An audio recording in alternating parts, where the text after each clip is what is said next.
What's up, guys? It's Jason with Napier Photography and Media, and today we're going to calibrate the Palette Plus from Mosaic Manufacturing.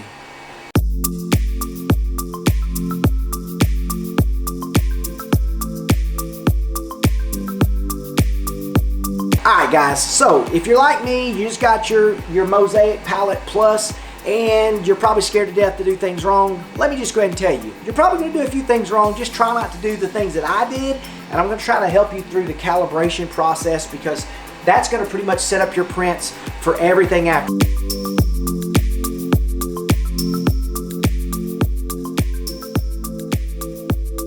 Now, in saying that, I'm not there yet. I had this thing just over three or four days really trying to get it set up, and I'm not there yet, and I'm actually doing my second little calibration print. So I'm thinking if I can help you guys get through this process, you won't make the mistakes that I made, and get yourself up and print a little faster. Now, like I said,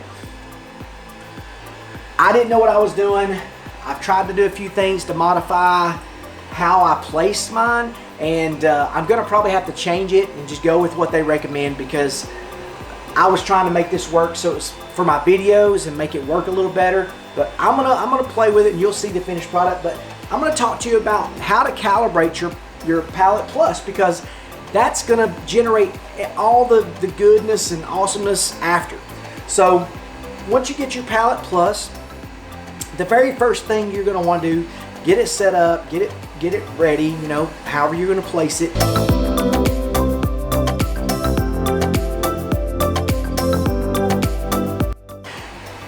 Go to your computer, get Chroma uploaded. Okay, you're gonna need a slicer software. I use Simplify 3D. You can use Cure, which is a free slicer software, but you're gonna need to get that, and then you're gonna basically pull their calibration model into Simplify 3D. Okay, once you get it in Simplify 3D, you're gonna basically send it over to your, actually you probably just pull it straight into, you can do it into Simplify 3D and then save it and send it over to your Chroma, and then from Chroma it's going to save two files, one for your printer and one for your Mosaic Palette Plus. Now they are different files, but don't be afraid, don't fear the gear, guys, because it tells you which file to save where. So one's going to go on your SD card for this, and then one's going to go on your mini SD card for your CR10S or whatever card you use for your printer. It gives you two files and it tells you which one to save it to. It's just so they can communicate to one another. So once you get that done, Chroma walks you through the process of what to do and how to do your very first calibration. And so basically you come down, get everything set up, get your Teflon tube with your magnet. Go ahead and put it onto your little Teflon tube that comes out of your Mosaic Palette Plus, and make sure that your magnet is on the side that's got the concave part facing the Palette Plus, because if that's reversed, if you popped it off by accident, you're gonna have to make sure, because it won't register if it's on the flat side touching the metal. It just doesn't. So you get that all set up. And what it does is it's going to tell you, you go in and you'll say calibration, calibrate with printer, and then you just select that, and it'll walk you through step by step what to get. Okay, they provide you with a clear filament. Let's just pretend this is the clear filament, comes in the bag like this, and it'll say go ahead and go ahead and preheat your CR10 or whatever your 3D printer is. Preheat it, get it ready to go. I'll tell you why in a second.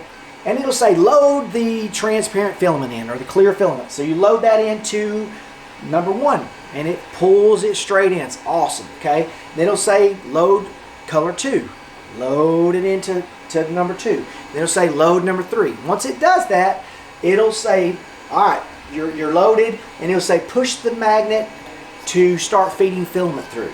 Okay, that's when you'll push the magnet through. Make sure that wherever you place this, make sure it can actually touch it and kind of move freely. That might be some of my issue here, and I'm sorry about my little janky.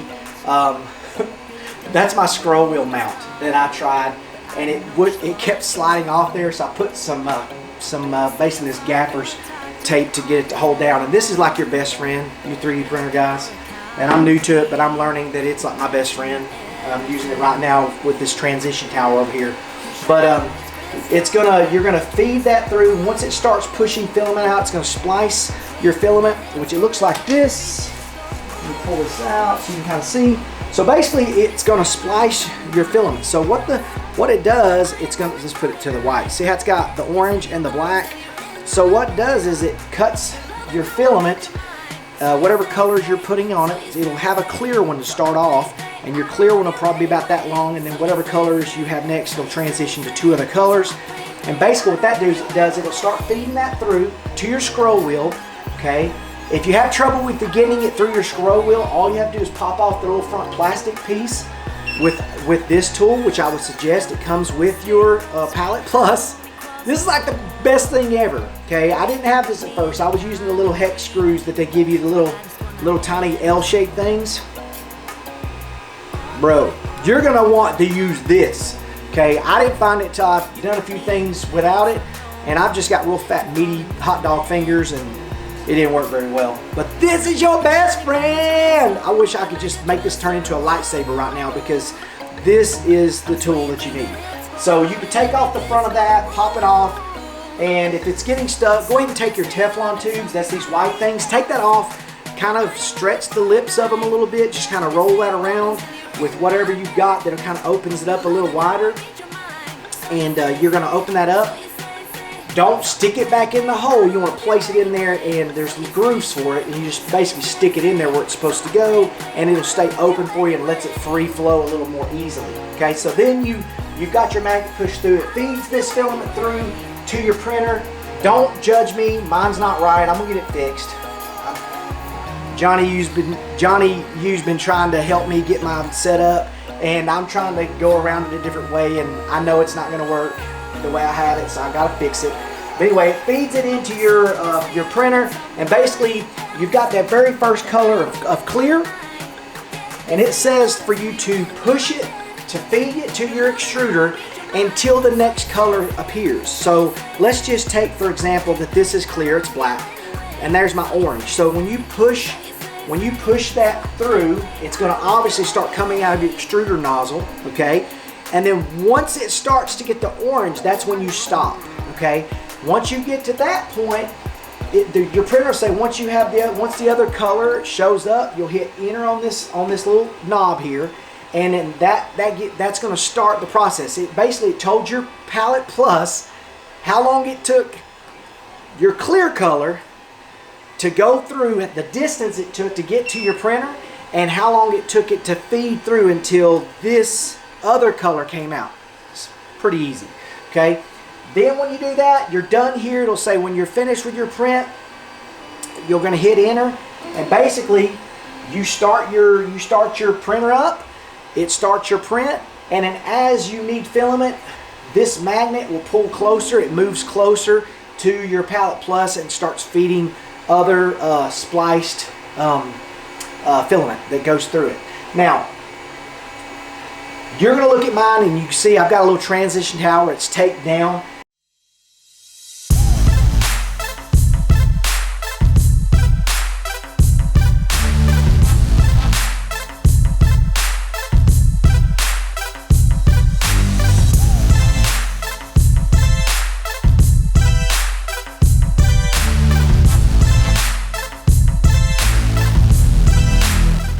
You will not get a transition tower with your calibration print. The transition tower you'll get after you calibrate it and you put all that stuff in. So let's just say you go through your calibration print, it's all done, everything's fine, you print it up, use the model that they provide you, and you get it finished. It'll tell you when you're finished, come back and hit enter, okay? When you're finished, it's going to give you what's called an offload value and a print value. That is what you're going to take up to your Chroma software, and there's boxes for it because it'll walk you through the steps. You just put that in there, and it basically saves to your Chroma software and lets the computer know that the distance, that everything you save to Chroma to print, this is how long it takes to get to the printer. This is how long it takes color to change to your printer. So then from then on, you'll start getting what's called a transition tower. And just to kind of give you, it's really easy. It basically creates a little block off to the side, and you can do other things. There's other on the beta version, which I'm experimenting with right now.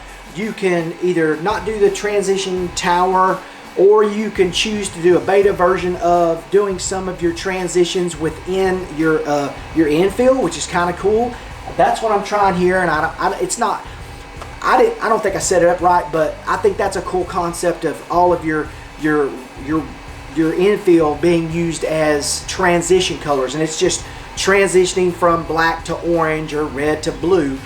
It puts a little block off to the side, almost like a painter, and it feeds out the color until the next color changes, and then it goes back to printing. So if you've got multiple layers of different colors, like a button that's white on something you're doing, it'll be blue, blue, blue, blue, blue. When it gets to the white, it's going to make a little tiny piece of white, and when it gets to that point, it's going to come over to the block, feed out that whatever color it is until it gets to the white, and then it'll go back and send that to your printer.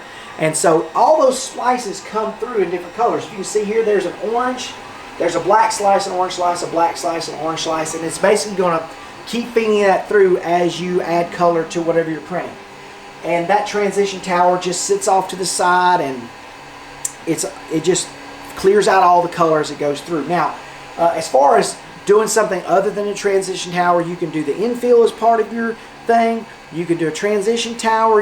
If your printer extruder will go off the side of your bed, you can actually extrude it off to the side, which I saw a few of those, and I don't know about that because it's like a big pile, like a big bird's nest all around it, and I'm not really a big fan of that. So I don't know that I'll be trying that one, because I mean, I got enough of those little tiny pieces of filament laying around from pulling all the stuff off my nozzle and everything. So once you get it all programmed in, you're going to have what's the transition tower, and when you pull your print into whatever slicer program that you use, you send it to Chroma. After you've done that, it's going to basically pull your print up. It'll show you what your transition tower looks like. You can change your colors, which is cool, and so it looks more like what you're printing, and it'll show you if you actually sliced it correctly.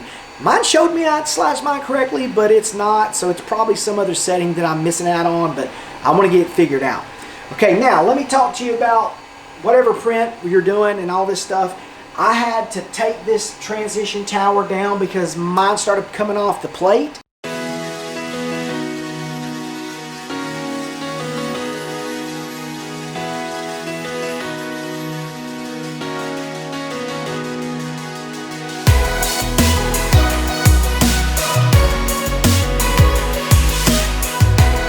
And I do have a heated build plate, but because it's such a small little thing, I think it just popped loose, and I probably should have put some glue down or some tape down or something just to keep it from moving around.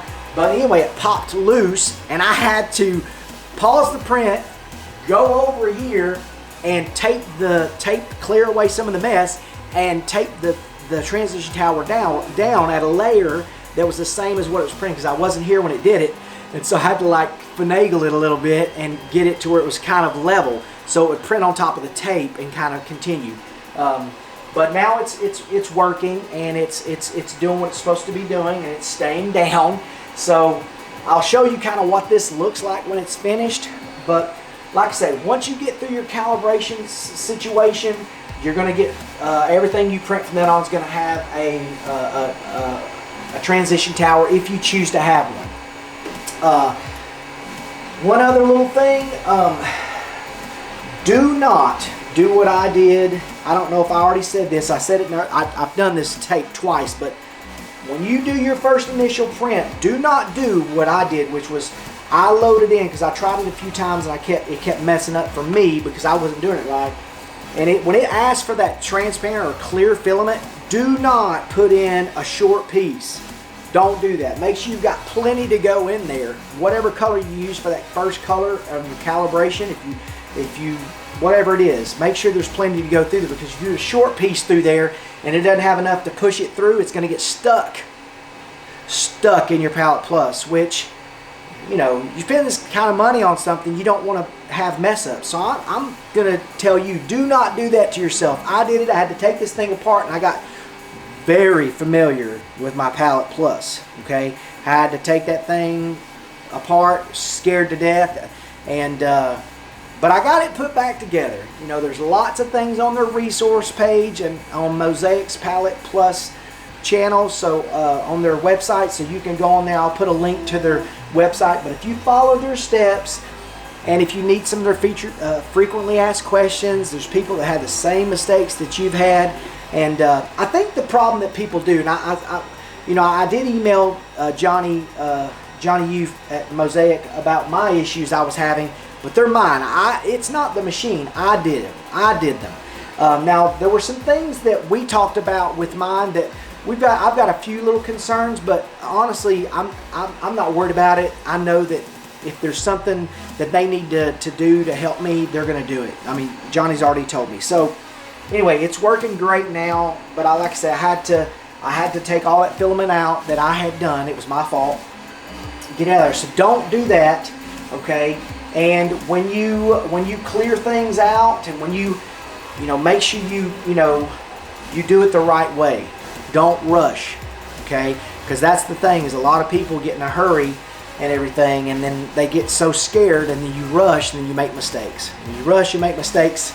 It's not good. But like I say, this thing's not very difficult to take apart.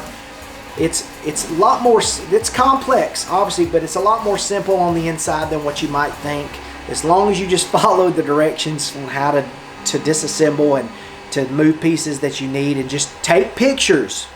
I didn't do this. Take pictures before you move things, okay? So you know where it goes, and that way when you put it back, it goes that way. Now, the only thing that I messed up is when I unplugged the monitor cords. When I put it back together, I put them on opposite, but it just didn't turn on. I was like, what?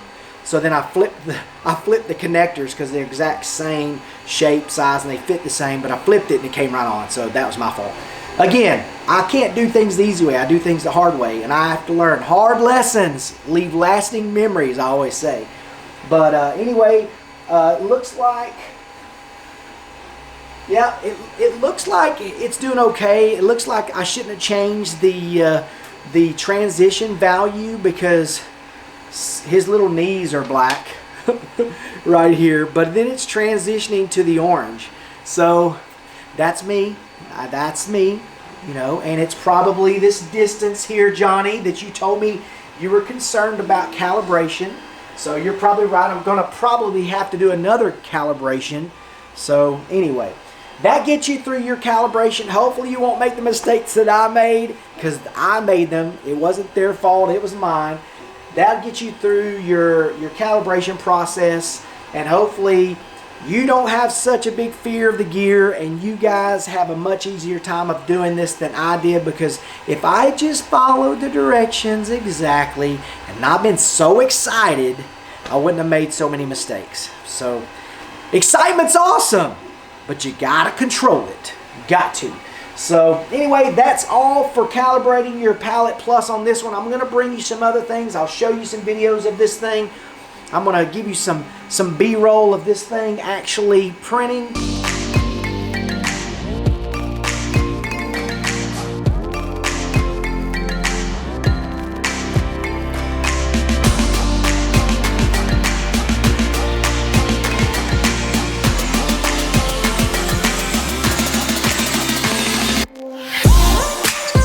My little Squirtle guy, and anyway, that's it for calibration, guys, for the Palette Plus from Mosaic Manufacturing. Thank you guys for supporting my channel. Thank you guys for subscribing. If you haven't subscribed, please subscribe. Please hit that notification button so you know you get new content in every week, and you guys can see some of this stuff, and maybe, just maybe, I can help you get rid of that fear of the gear, and you can tackle something like 3D printing. It's not that scary, guys. I'll walk you through what I can, and you can just see my mistakes and my goofiness, and hopefully I can help you along the way. Anyway, that's it from Napier Photography and Media. We'll talk to you soon.